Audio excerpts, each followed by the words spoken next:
I'm Steve Jobs. It is 1958. IBM passes up the chance to buy a young fledgling company that has invented a new technology called xerography. 2 years later, Xerox is born, and IBM has been kicking themselves ever since. It is 10 years later, the late 60s. Digital Equipment, DEC, and others invent the mini-computer. IBM dismisses the mini-computer as too small to do serious computing, and therefore unimportant to their business. DEC grows to become a multi-hundred-million-dollar corporation before IBM finally enters the mini-computer market. It is now 10 years later, the late 70s. In 1977, Apple, a young, fledgling company on the West Coast, invents the Apple II, the first personal computer as we know it today. IBM dismisses the personal computer as too small to do serious computing and unimportant to their business. The early 80s. 81. Apple II has become the world's most popular computer, and Apple has grown to a $300 million company, becoming the fastest growing corporation in American business history.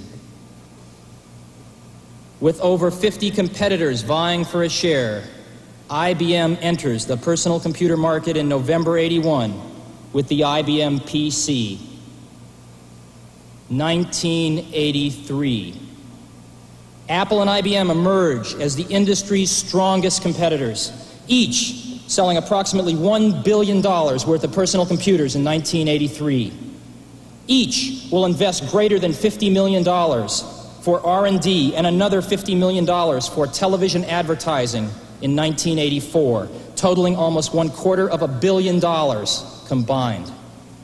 The shakeout is in full swing. The first major firm goes bankrupt, with others teetering on the brink.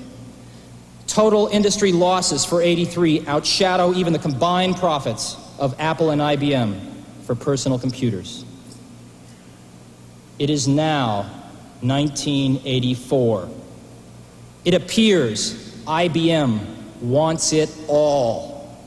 Apple is perceived to be the only hope to offer IBM a run for its money. Dealers, initially welcoming IBM with open arms, now fear an IBM-dominated and controlled future. They are increasingly and desperately turning back to Apple as the only force that can ensure their future freedom.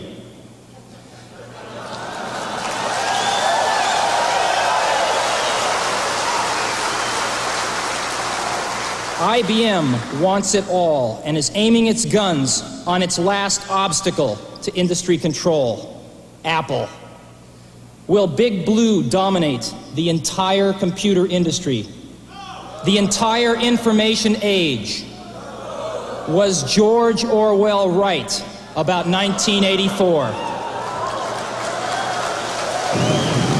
For today we celebrate the first glorious anniversary of the Information Purification Directives. We have created, for the first time in all history, a garden of pure ideology, where each worker may bloom, secure from the pests of vain contradictory thoughts. Our unification of thoughts is more powerful a weapon than any fleet or army on earth.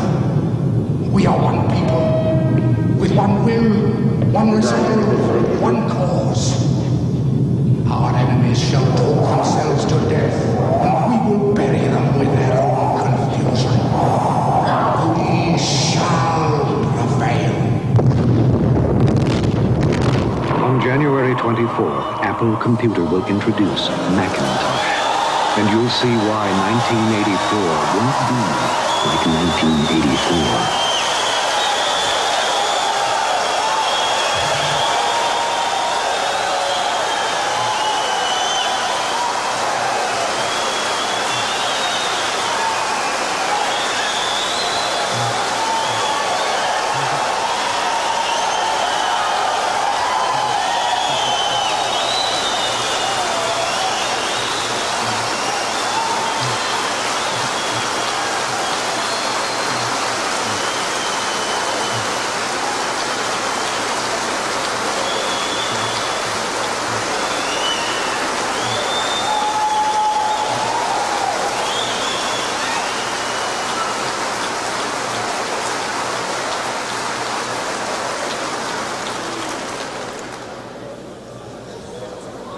That ad is going to run 1 week before Macintosh is introduced.